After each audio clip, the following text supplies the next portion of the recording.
you're listening, we always talked about taking that voyage together. We didn't want to die in our sleep like so many people wish for. At least she didn't. She thought it sounded boring, and even though dying scared me, I wanted to be brave enough to engage in the fantasy. We decided we'd go out defending our treehouse against the separatists. It was inevitable once they'd finally discovered us kissing traitorously beneath their cootie-infested boys-only headquarters. We'd be capgunned to death. She thought it was romantic, like Romeo and Juliet, she'd say. And I'd say okay, but wonder like I always do if anyone's actually heard that story.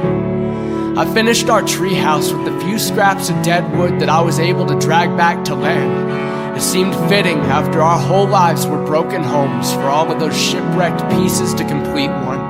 It's beautiful. I feel like she might have called it redemption. For a split second, as I watched the last of her craft fall beneath the surface of the water, I thought that we are all only stones in the ocean, and maybe it didn't matter that much whether we lived or died, but she was right about taking thoughts captive. I am lonely, and I can't reconcile loneliness with meaninglessness because, like beauty, it leaves me wanting for more. She is still a decision that floats out like debris on ripples that began at her stone's throw. You were a mountain to me. Your earthquake leaves me trembling, and I long beyond your beauty, past your breaking and out into whoever is responsible for your new beginning. Maybe he knows the end.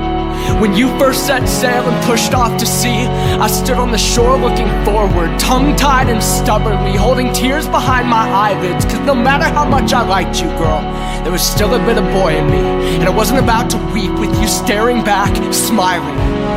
I guess this is goodbye. I knocked on every inch of this wooden treehouse to keep that word away, but goodbye, despite all of my efforts, remains. This is the last of our bottles.